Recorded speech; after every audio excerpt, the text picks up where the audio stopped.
Hello, curious minds. Have you ever wondered why does ice melt but a burnt paper never comes back? Or why stretching a rubber band is so different from rusting iron? Well, today we are diving into the exciting world of changes around us, physical and chemical. Then the next chapter of class 7 curiosity book is changes around us.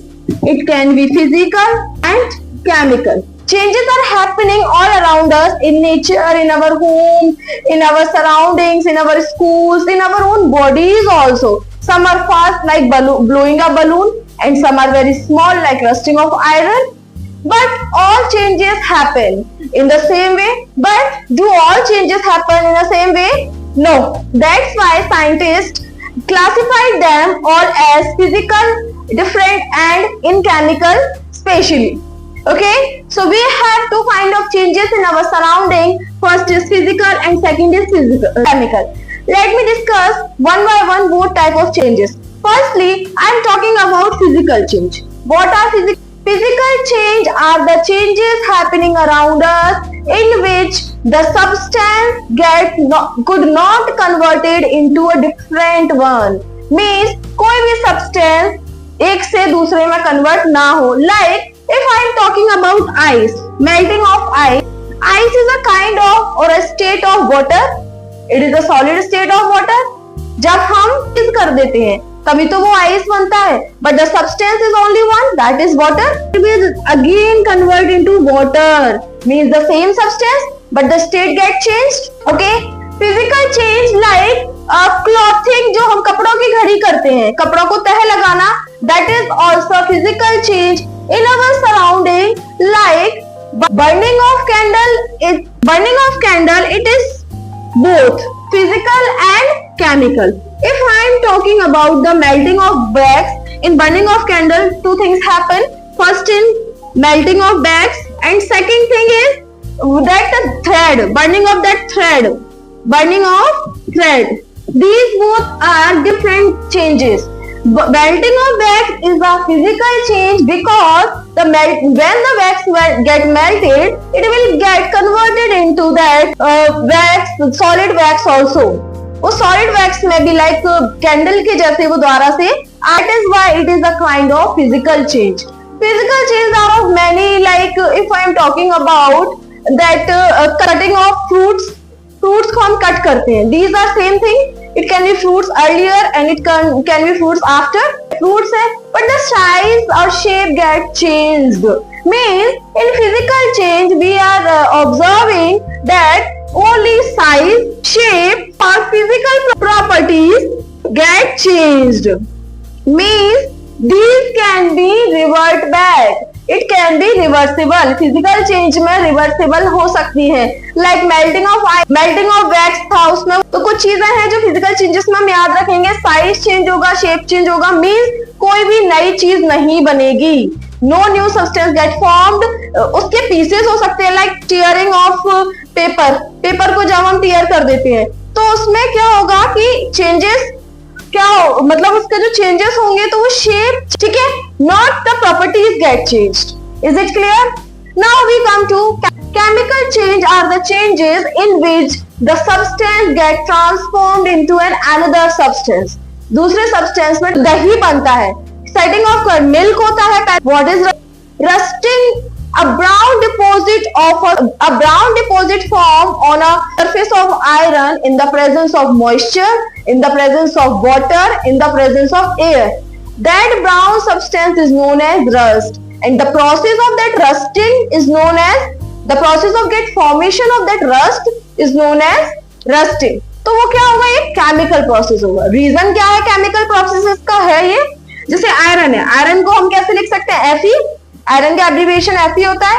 उसमें oxygen मिल जाएगा, क्या बन जाएगा? ये ferrous oxide बन जाएगा. Means एक अलग सब्सटेंस बन गया, दूसरा एक अलग सब्सटेंस फॉर्म हो गया. That is why it is chemical change.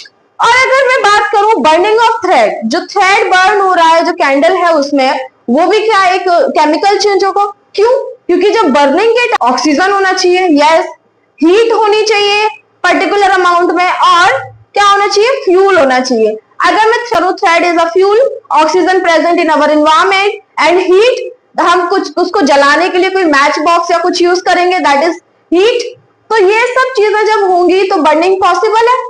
जब बर्निंग होती है तो उस टाइम पे गैसेस मिलती हैं उस पर्टिकुलर सब्सटेंस के साथ और एक डिफरेंट सब्सटेंस फॉर्म होता है, that is why burning is also kind of chemical change. अगर मैं बात करूं एक और, राइपनिंग ऑफ फ्रूट्स, जो फल होते हैं वो पक जाते हैं, वो भी एक केमिकल चेंज है। क्यों? क्योंकि उसके अंदर कोई केमिकल चीज है, केमिकल प्रॉपर्टीज चेंज हो रही है। अब केमिकल चेंज में क्या क्या होगा, एक तो उसका सब्सटेंस चेंज हो जाएगा, new substance get form, new substance form होगा। दूसरा कुछ केमिकल रिएक्शन। तीसरा इरिवर्सिबल, मींस अगर एक बार कोई चीज फॉर्म हो गई तो उसको हम रिवर्ट बैक नहीं कर सकते फिर से, तो वो होता है इरिवर्सिबल। ओके, अब उसके बाद हम देखेंगे केमिकल रिएक्शन में एक और प्रोसेस आती है, दैट इज कंबशन, मींस किसी भी चीज का जलना। जब ऑक्सीजन की प्रेजेंस में कोई भी चीज आग पकड़ लेती है, मींस जलना शुरू हो जाती है, दैट इज कंबशन। अब कंबशन में हम कुछ ऐसे सब्सटेंसेस पढ़ेंगे जो कंबस्टिबल होते हैं। Combustible substance are the substance which undergo that chemical reaction, that combustion, that is combustible substances. कौन कौन से हो सकते हैं कंबस्टिबल सब्सटेंस जो इजीली बर्न हो जाए? पेपर हुआ, कैरोसिन हुआ, और भी बहुत सारी चीजें हैं जो जल्दी से बर्न हो जाती हैं, दीज आर कंबस्टिबल सब्सटेंसेस। अब कंबशन के लिए क्या जरूरी है? कंबशन के लिए ऑक्सीजन का होना जरूरी है, हीट जरूरी है और फ्यूल जरूरी है। ये तीन चीजें हैं कंबशन के लिए। कंबशन मींस जो बर्निंग है वो अलग अलग सब्सटेंस की अलग अलग तरीके से होती है। लाइक हर एक सब्सटेंस का एक अपना इग्निशन टेम्परेचर होता है। What is that? Ignition temperature होगा जो भी सब्सटेंस, लाइक अगर मैं इस मार्कर की बात करूं और एक पेपर है, वो मार्कर बहुत लेट जलेगा और जो पेपर है वो जल्दी बर्न हो जाएगा। रीजन क्या है?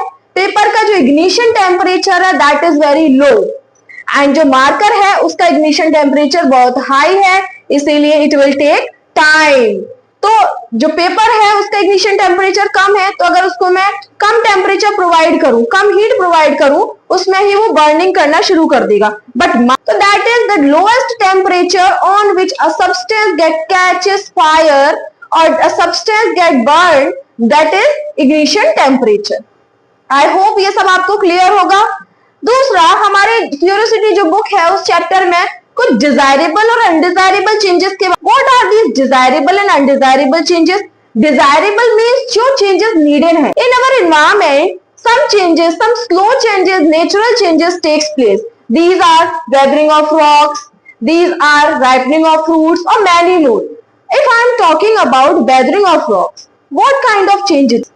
It is chemical, it is physical, or it is both. If I can classify the weathering of rocks in this, the soil particles or the rock particles get be turned into the smaller ones. वो छोटे छोटे particles में change हो जाते हैं, means the size of particle get changed, not the substance get transformed. जो substance है वो ट्रांसफॉर्म नहीं हुआ है, only size get changed. That's why weathering of rocks will be considered as physical change. Okay students, but in case when the acid rain is happen or many other gases in our surrounding, they will get react, then it will be sometimes chemical change, but superficially or basically if I am talking about the weathering of rock, it is physical change. Next हम उसमें soil erosion. Soil erosion is a phenomena in which topmost layer of soil get cutted from the soil or from the land. जो soil की ऊपर वाली layer होती है वो हट जाती है and that upper layer consist fertilizers consist करके रखती है। अगर वही लेयर हट जाएगी क्या प्लांट ग्रो कर पाएगा? नहीं। तो सॉइल इरोजन ज्यादातर लैंडस्लाइड जिस एरिया में ज्यादा होती है वहां पर सॉइल इरोजन बहुत ज्यादा होता है और वहां की क्रॉप्स है वो अफेक्टेड रहती है। तो स्टूडेंट, आज हमने फिजिकल और केमिकल चेंज में फिजिकल के चेंज जाना क्या होता है उसके एग्जांपल्स हमने पढ़े। केमिकल चेंज दोनों अगर हम बात करें कि क्या दोनों कोई एक सब्सटेंस में एक फिनोमेना में क्या दोनों changes takes place, then it is chemical change. Melting of wax is physical change and burning of thread is chemical change. These मतलब इसमें दोनों phenomena. So students, stay curious and stay happy with me. I hope आपको ये सब clear समझ में आया हो. Do like and subscribe my channel and comment the answers and comment the topics on which you want to study. So thank you very much, students. Thank you.